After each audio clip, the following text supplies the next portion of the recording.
All right, welcome to the showdown of the dividend ETFs. This has been a long time coming. I've been comparing a lot of dividend ETFs side by side, and I got a lot more coming. I wanted to do an overview of some of the best dividend ETFs. So I pulled the names from this. This is just a list of dividend ETFs, as well as this list, which is a list of buy right ETFs. And this holds names like QYLD and other ETFs that use a covered call strategy. Now, there's over 230 names on this list, so I didn't go through everyone, obviously. I tried to pick a diverse group of ETFs that are very popular and perform very well. If I left out your favorite ETF, definitely let us know what it's all about in the comments down below. But these are the ETFs that I handpicked, and I put them in two groups. We got the standard dividend ETFs, and then those buy right ETFs over here. And I'm going to rank them all together, but I'm going to do them one group at a time. So the ones that I chose out of the standard dividend ETFs are SCHD, Nobl, DGRO, DGRW, VIG, HDV, SPHD, and VYM. So I feel like that's a pretty good, diverse group of ETFs, very popular. They've all done pretty well. We're going to dive more into that in a second. And then when it comes to the more fancy buy right ETFs, of course, I have QYLD. I also tossed in xyld and ryld, as well as JEPI, DIVO, and NUSI. And the way I'm going to be ranking these ETFs is actually pretty basic. So the first thing is it has to have competitive total returns. So that's pretty basic. The whole point of investing is to make money. The second thing is the change in the dividend, because all these assets produce a yield and pay you cash. They're dividend ETFs. But I believe the change in that dividend over time, up or down, is a very important factor. And then third is the long-term outlook. So this includes a lot of things like the holdings, the expense ratio, and all the little stuff. Now, a small caveat here is that these ETFs might be appealing to different groups of people based off of what matters to you. So NUSI, for example, is very low volatility. It has an options collar on it. So I'm going to do my best to compare these, but just keep in mind that I'm speaking very generally, and some of these ETFs might be more appealing to specific groups of people. Okay, so beginning with the traditional ETFs, I'm going to begin with SCHD. This is the most popular dividend ETF right now, and we can see the way I got this laid out. So this card is the basic information, including the expense ratio and the dividend yield. Over here is the total return benchmarked against the S&P 500. So this includes reinvesting the dividend because that's a major factor in all of these ETFs, and it goes back over the past 5 years. And then lastly, down here, the major piece of data is the 5-year average growth rate in the dividend. And when looking at SCHD, we can see the dividend yield, it's not super high, but it's a very respectable 2.72% right now. The total return is almost the same as the SP 500. It's very competitive. And then the 5-year growth rate of the dividend, it's in the double digits. It's 12%. So SCHD really is a great dividend ETF. And because of that, in the ranking system down here, we have S, which I think stands for super, and then A, B, C, D, so on and so on. SCHD deserves to be in the highest class possible. I mean, these are great numbers, and it's a fantastic investment. The next one up here is Nobl, so let's jump straight into this one. We can see the starting dividend yield, it's a little bit lower. It's 1.89% right now. The total return isn't quite as phenomenal as SCHD. We can see that it is lagging the SP 500 a little bit more, but it's not bad at all. It's still very competitive. And then the 5-year growth rate, it's 11.63%, so a very high rate of dividend growth. This is clearly an excellent ETF, and because of that, it doesn't get the same status as SCHD, but it's definitely going to be in the A column. SCHD has a higher starting yield, a higher dividend growth rate, although not by very much, and it has a better total return. But Nobl, it's very close. It's just behind SCHD in all three categories. All right, next up we got VIG. This is the Vanguard Dividend Appreciation ETF. So it's focusing on a growing dividend over time. And that's very evident with the rather low starting yield yield of 1.5%. The total return, it's very competitive. I think it's second best behind SCHD, so it's very close to the SP 500. Absolutely phenomenal total returns. But the dividend growth rate, it's only 5.7%. So the starting dividend, it's very low. The growth rate in the dividend is also pretty low. But the total return with the price appreciation, it's very competitive. That's definitely the highlight of this ETF. Now, because we are focusing on cash flow and dividends, even though this ETF does have good total returns, I'm gonna have to put it down here in the B column. Now remember, depending on who you are as an investor and what you value, you might rank this differently, but these are cash flow producing dividend funds, and the other funds up here also have very competitive total return while offering more cash flow. So because of that, in comparison, it's going to be in the B column. Next here we have DGRO. This is another dividend growth focused ETF. We can see the starting yield is 2%.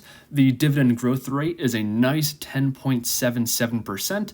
And then the total return is also very competitive. It's so close to the SP 500. So to me, it's pretty clear that this is going to be one tier above VIG. So it's going to go right here in the A column next to Nobl, because the total return between DGRO and VIG, it's very close, but in terms of the starting yield and the growth rate in the dividend, DGRO is just better than VIG right now. All right, the next one I got here is very similar sounding. It's DGRW, but this is by Wisdom Tree. And much like with the iShares and the Vanguard product before, this is focusing on a growing dividend over time. So its starting yield is 1.71%. The growth in the dividend, it's 8.36%, so it's somewhere between VIG and DGRO. And in the total return, once again, it's very good. These dividend growth ETFs tend to have very competitive total returns. So the way I see it, this ETF, it's somewhere between DGRO and VIG, so we can either put it in A or B, but I think because the starting dividend yield, it's very close to Nobl, I'm gonna put it up here in the A column. The next one here is by iShares again, but this is their high dividend ETF versus their dividend growth ETF. And we can see their dividend yield, it's much higher, 3.48%. The growth rate in the dividend, it's only 4.41%, so definitely on the low end. And then the total return over the past 5 years when benchmarked against the SP 500, it's definitely lagging. It's not the best one we've seen so far by any means. So to me, HDV, it's of lesser quality than the other ones we've mentioned so far, so it's going to come down to the C row for me. And that's mainly because of the very low dividend growth rate, only 4.41%, and the total return, it's just not as competitive as it needs to be. That leaves us with just two names left, SPHD and VYM. And let's go with SPHD first. So this is the Investico SP 500 High Dividend Low Volatility ETF.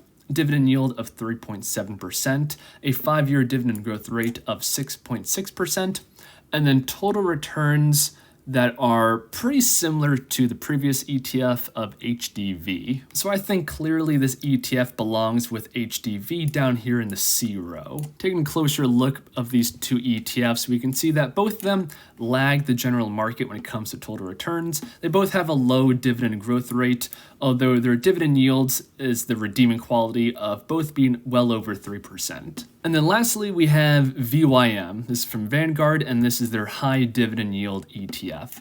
We can see that right now it's around 2.8%. The 5-year growth rate, it's just shy of 7%. And the total returns are good, but not the best we've seen. So I feel like we can put VYM down here in the C row with SPHD and HDV, or in the B row with VIG, which is also from Vanguard. If we take a closer look, we can see that VYM has a higher dividend yield than VIG, as well as a higher growth rate, which is kind of odd to me. But it does significantly lag VIG in terms of total return, but the total return is slightly better than SPHD and HDV. So I'm gonna leave it next to VIG. It just kind of feels right having both the Vanguard ETFs with each other, but if you want, it definitely could be down here in the C row instead. So that's my ranking system for the traditional dividend ETFs right now. Feel free to pause it and look it over and kind of see why I think that. And definitely, if you disagree, let me know in the comments below.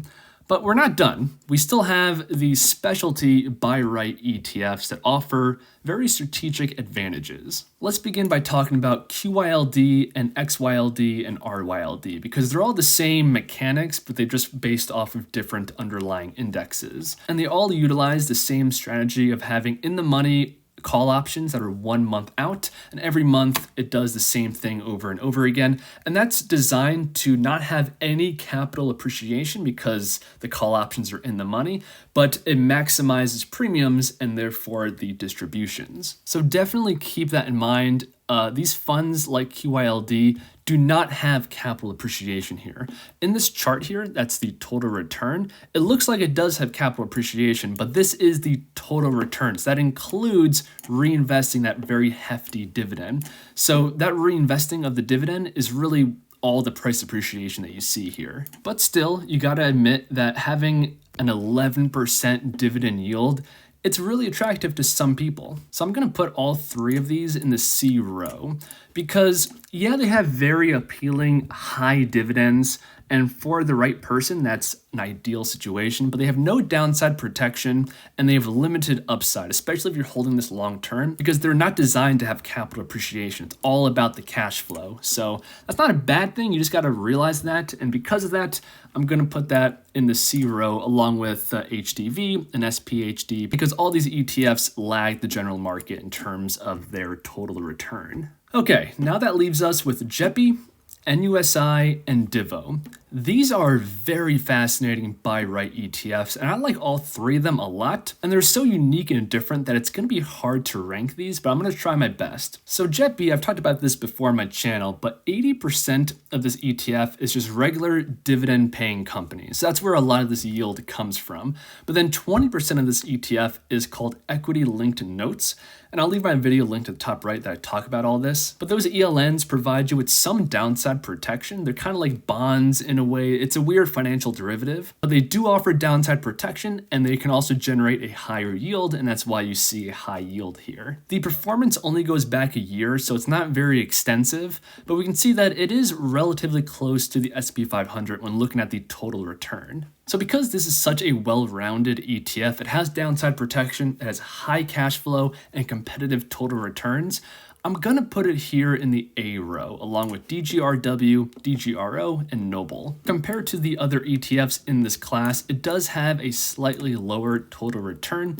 although once again, this is a relatively new ETF, so you have to give it time to really mature, but it does provide a very hefty yield, so that kind of compensates a little bit, and I'm going to give it that A rating. The next one I want to talk about is NUSI. So this is a risk-managed income ETF. We can see, much like JEPI, it has a very high dividend yield, but it goes about it in a completely different way. This ETF is much closer to QYLD and XYLD and all of those because it has covered calls to generate a higher dividend yield. And if I put this next to QYLD just for comparison's sake, we can see the dividend yield, it's slightly lower, but the reason why it's lower is because they do something QYLD doesn't, and that is downside protection. So QYLD has nothing to protect you from the fund falling, but NUSI has put options, so that's why it's called a collar strategy, because at the top there's call options, which limits your upside, but then at the bottom there's put options, which limits your downside. So you're kind of stuck in this narrow range. And that's why if we look at the total return,